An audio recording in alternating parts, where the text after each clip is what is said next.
ବନ୍ୟା ବିଭୀଷିକା ଭିତରେ ଏକ ହୃଦୟ ବିଦାରକ ଦୃଶ୍ୟ ସାମ୍ନାକୁ ଆସିଛି। ଦର୍ଶକ ବନ୍ଧୁ, 5 ଦିନ ପରେ ନିଖୋଜ ସ୍ୱର୍ଣ୍ଣଚନ୍ଦ୍ର ଉଦ୍ଧାର।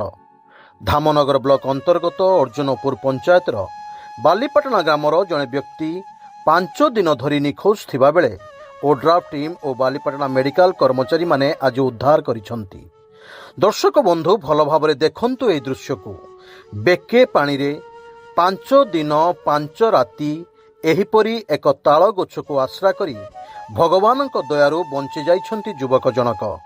ସୂଚନା ଥାଉକି ବାଲିପାଟଣା ଗ୍ରାମର ପ୍ରଭାକର ବେହେରାଙ୍କ ପୁଅ ସ୍ୱର୍ଣ୍ଣଚନ୍ଦ୍ର ବେହେରା, ଯାହାଙ୍କର ବୟସ 35 ବର୍ଷ, ଚାଷ ଜମିକୁ ଯାଇଥିଲା ବେଳେ ବନ୍ୟା ପାଣି ଆସିବା ଦ୍ୱାରା ସେ ଆଉ ଘରକୁ ଆସିପାରିନଥିଲେ। ଉକ୍ତ ଅଞ୍ଚଳରେ ବନ୍ୟା ଜଳ ପ୍ରଖର ଥିବାରୁ ଖୋଜାଖୋଜି ହୋଇପାରିନଥିଲା। ତେବେ ମଙ୍ଗଳବାର ଦିନ ପୁଣି ଓଡ୍ରାଫ୍ ଟିମ୍ ଓ ବାଲିପାଟଣା ମେଡିକାଲର ଡାକ୍ତର ଜନ୍ମଜୟ ଦ୍ୱିବେଦୀ, ଫାର୍ମାସିଷ୍ଟ ରାକେଶ ବିଶ୍ୱାଳ, ଏଲ୍ଟି ସତ୍ୟଜିତ ଦାସ ପ୍ରମୁଖ ବୋର୍ଡ ଦ୍ୱାରା ଖୋଜାଖୋଜି କରୁଥିଲା ବେଳେ ସ୍ଥାନୀୟ ବାଜାପତି ପଡ଼ିଆ ଅଞ୍ଚଳରୁ ଉଦ୍ଧାର କରାଯାଇଥିଲା। ସେ ଏକ ତାଳ ଗଛକୁ ଧରି ରହିଥିଲେ।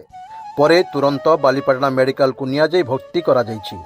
ସେଠାରେ ତାଙ୍କୁ ଆବଶ୍ୟକ ଚିକିତ୍ସା ପ୍ରଦାନ ସହ ସ୍ୱାସ୍ଥ୍ୟ ପରୀକ୍ଷା କରାଯାଇଛି। 5 ଦିନ ହେବ ପାଣିରେ ରହିଥିବାରୁ ସେ ସମ୍ପୂର୍ଣ୍ଣ ଦୁର୍ବଳ ହୋଇପଡ଼ିଛନ୍ତି। ଆମେ ଧନ୍ୟବାଦ ଦେବୁ ଉଦ୍ଧାର କରିଥିବା ଓଡ୍ରାଫ୍ ଟିମ୍ ଓ ମେଡିକାଲ ଟିମ୍, ଯିଏକି ସାହସିକତାର ସହିତ ଉଦ୍ଧାର କରିଥିବାରୁ ଏବଂ ଏକ ମୂଲ୍ୟବାନ ଜୀବନକୁ ବଞ୍ଚାଇଥିବାରୁ। ଧାମନଗରରୁ ପ୍ରଦୀପ ମହାପାତ୍ରଙ୍କ ରିପୋର୍ଟ, ସ୍ୱତନ୍ତ୍ର ଓଡ଼ିଶା ଲାଇଭ୍।